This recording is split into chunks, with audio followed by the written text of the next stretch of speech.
जय श्री राधे कृष्ण। आप सभी का आपके अपने YouTube channel VK Mishra present में बहुत बहुत स्वागत है। आइए आज आप सब जानेंगे वर्ष 2026 आषाढ़ मास कृष्ण पक्ष में एकादशी का व्रत कब धारण किया जा रहा है। तो जानेंगे व्रत के शुभ मुहूर्त के बारे में, पारण समय के बारे में, व्रत पूजा महत्व नियमों के बारे में। इस दिन पूजन का क्या समय होगा, इस दिन क्या करना चाहिए नहीं करना चाहिए, तो आइए जानते हैं इन सबों के बारे में। आषाढ़ मास कृष्ण पक्ष में पड़ने वाली एकादशी को इसे योगिनी एकादशी के नाम से जाना जाता है। जो भी भक्त सच्ची श्रद्धा के साथ, नियम और निष्ठा के साथ योगिनी एकादशी का व्रत धारण करते हैं, इस दिन भगवान विष्णु, माता लक्ष्मी और भगवान श्री कृष्ण के चतुर्भुज स्वरूप की पूजा करते हैं। तो यह व्रत सभी प्रकार के पाप और ताप को नष्ट करने वाला है। इस व्रत को धारण करने वाले के ऋषि श्राप, देवी आपदा आदि जैसे आपराधिक कष्ट नष्ट हो जाते हैं एवं व्रत के पुण्य प्रभाव से सब रोग एवं कष्टों से मुक्ति प्राप्त होती है तथा इसके प्रभाव से सुंदर स्वरूप की भी प्राप्ति होती है तथा इसके प्रभाव से 88,000 ब्राह्मणों को भोजन कराने के समान पुण्य फलों की प्राप्ति होती है।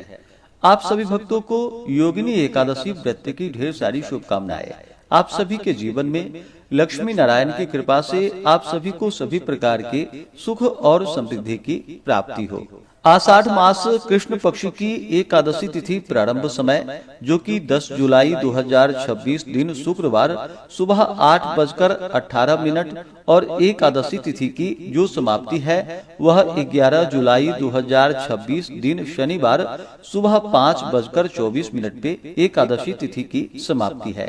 ऐसे में इस बार जो कि पंचांगों के अनुसार स्मार्त के लिए 10 जुलाई 2026 दिन शुक्रवार को व्रत बतलाया गया है और 11 जुलाई को जो कि वैष्णवों के लिए योगिनी एकादशी का व्रत बतलाया गया है।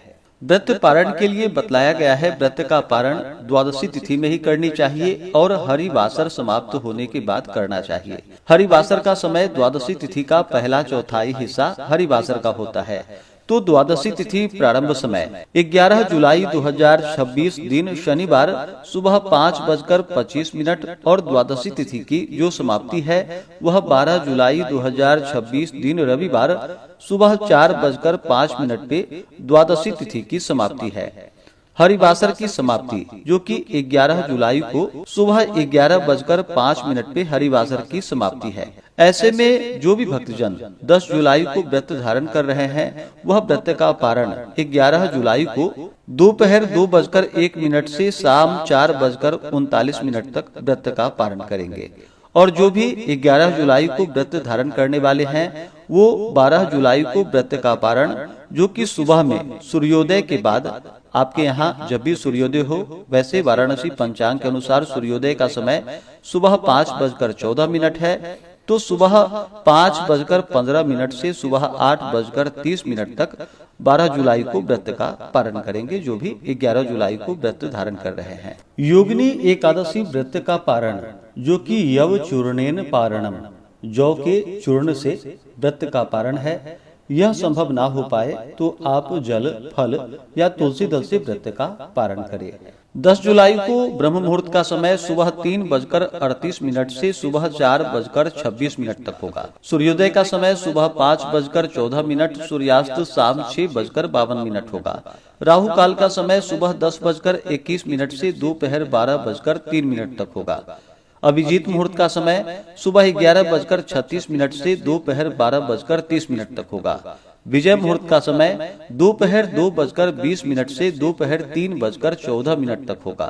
अमृत काल का समय सुबह 8:48 से सुबह 10:17 तक होगा। प्रातः काल पूजा का शुभ मुहूर्त जो कि सुबह 5:14 से सुबह 8:39 तक होगा। शाम को पूजा का शुभ मुहूर्त शाम 5:10 से शाम 6:52 तक होगा। और 11 जुलाई को जो कि ब्रह्म मुहूर्त सुबह 3:38 से सुबह 4:26 तक होगा। सूर्योदय सुबह 5:14, सूर्यास्त शाम 6:52 होगा। राहु काल का समय सुबह 8:39 से सुबह 10:22 तक होगा। प्रातःकाल पूजा का शुभ मुहूर्त सुबह 6:57 से सुबह 8:38 तक होगा।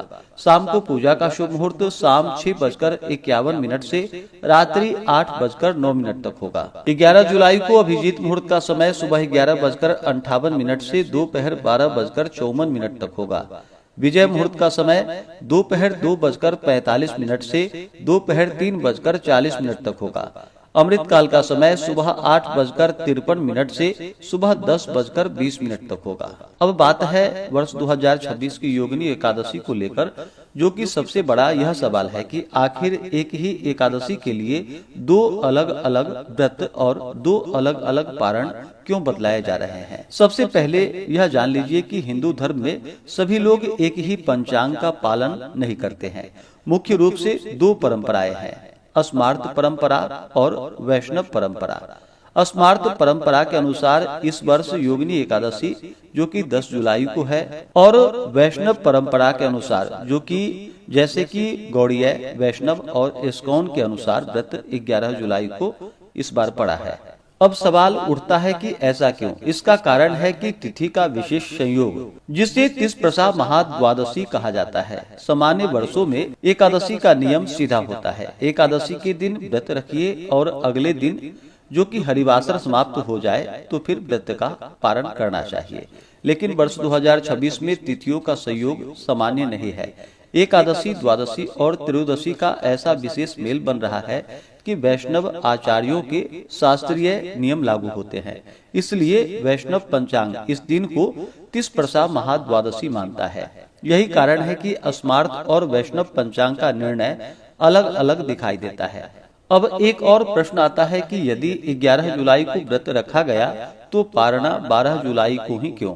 इसका उत्तर है कि वैष्णव परंपरा केवल तिथि के शुरू और खत्म होने का समय नहीं देखती, वह महाद्वादशी के विशेष शास्त्रीय नियमों के अनुसार व्रत और पारण का निर्णय करती है।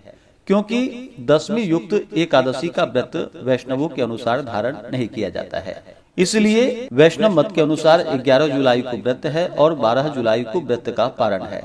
इसलिए यदि आप अस्मार्त परंपरा का पालन करते हैं तो 10 जुलाई व्रत रख करके 11 जुलाई को व्रत का पारण जो कि हरिवासर समाप्त होने के बाद करें। यदि आप वैष्णव, गौड़ीय या इस्कॉन परंपरा का पालन करते हैं तो 11 जुलाई को व्रत धारण करके 12 जुलाई को व्रत का पारण करें। दोनों निर्णय अपनी अपनी परंपरा और शास्त्रीय नियमों के अनुसार मान्य है। जो भी एकादशी का व्रत धारण करते हैं उन्हें चाहिए कि 10वीं तिथि के दिन सूर्यास्त होने से पहले ही शुद्ध और सात्विक आहार ग्रहण करें। रात्रि ब्रह्मचर्य का पालन करते हुए भगवान विष्णु और एकादशी व्रत का स्मरण करते हुए सोना चाहिए। एकादशी की सुबह प्रातः काल उठ करके नित्य क्रियाओं से निवृत्त होकर के स्नान आदि करके शुद्ध वस्त्र धारण करे, व्रत का संकल्प ले। दिन भर उपवास रह करके व्रत को धारण करे। जो उपवास नहीं रह पाते हो, जिनका स्वास्थ्य सही ना हो, तो आप एक समय फलाहार ग्रहण करके व्रत को धारण करें। और इस दिन भगवान का सुबह के वक्त और शाम के वक्त पूरे विधि विधान के साथ गंध, पुष्प, धूप, दीप आदि से भगवान की पूजा करें। इस दिन भगवान विष्णु, माता लक्ष्मी और भगवान श्री कृष्ण के जो कि चतुर्भुज स्वरूप की पूजा करें। विशेष प्रकार से जो कि इनका जल से अभिषेक करे, पंचामृत से अभिषेक करे, शुद्ध गंगा जल से अभिषेक करे, भगवान को पीला वस्त्र चढ़ाए, यज्ञोपवीत अर्पित करे, पीला पुष्प, पीला चंदन अर्पित करे, धूप और दीप दिखाएं, अनेक प्रकार का नैवेद्य, अभी के मौसम में जो भी ऋतु फल प्राप्त हो, दूध से बने हुए वस्तु हो। खास करके इस दिन भगवान को गौ घृत यानी कि गाय का घी तथा मिश्री का भोग अवश्य ही लगाने चाहिए, और मिश्री को जो कि प्रसाद के रूप में अवश्य ही इस दिन ग्रहण भी करने चाहिए। जब भी भोग लगाते हैं तो तुलसी दल डाल करके, तुलसी पत्र डाल करके भगवान को भोग लगाए और भगवान को तुलसी पत्र अर्पित करे, काले तिल अर्पित करे, भगवान को जौ अर्पित करे। इस प्रकार से भगवान का नैवेद्यादि का भोग लगा करके जल से आचमनी करवाएं। मुख शुद्धि के लिए पान पत्र, सुपारी, लौंग, इलायची के साथ में अर्पित करे, द्रव्य दक्षिणा चढ़ाएं। इसके बाद फिर कथा आदि का श्रवण करे, पुरुषोक्त, विष्णु सहस्त्र नाम, विष्णु चालीसा, विष्णु स्तोत्र आदि का पाठ या श्रवण करे। इस प्रकार से एकादशी के दिन पूजन करें और रात्रि में जहाँ तक बन सके जागरण का कार्य करना चाहिए, भगवान का भजन कीर्तन करना चाहिए और फिर अगले दिन सुबह उठ करके स्नान करके शुद्ध वस्त्र धारण करके भगवान का पूजन कर ले, भगवान को भोग लगाए, भगवान की आरती कर ले। इसके बाद ब्राह्मणों को भोजन करवाए, ब्राह्मणों को दान और दक्षिणा दे और फिर समय के अनुसार ही व्रत का पारण करना चाहिए। व्रत को व्रत के दौरान जो कि शुद्ध और सात्विकता का पालन करना चाहिए। व्रत के दौरान किसी के ऊपर क्रोध नहीं करनी चाहिए, अपने मन में किसी के प्रति ईर्ष्या या द्वेष का भाव नहीं लाना चाहिए, ब्रह्मचर्य का पालन करना चाहिए। भगवान विष्णु के चरणों में, भगवान श्री कृष्ण के चरणों में अपना मन लगाना चाहिए। इस दिन ओम नमो भगवते वासुदेवाय या श्री कृष्ण गोविंद हरे मुरारी आदि नाम मंत्रों का जप करना चाहिए। दान पुण्यों का कार्य करना चाहिए, इससे अनंत फलों की प्राप्ति होती है। व्यक्ति के सभी प्रकार के पाप और ताप नष्ट होते हैं तथा जो भी इस व्रत को धारण करते हैं, कहा गया है कि उन्हें 88,000 ब्राह्मणों को भोजन कराने के समान पुण्य फलों की प्राप्ति होती है। देवी आपदा, श्राप आदि से मुक्ति प्राप्त होती है तथा सभी प्रकार के रोग और कष्ट दूर होते हैं, सुंदर स्वरूप आदि की प्राप्ति होती है।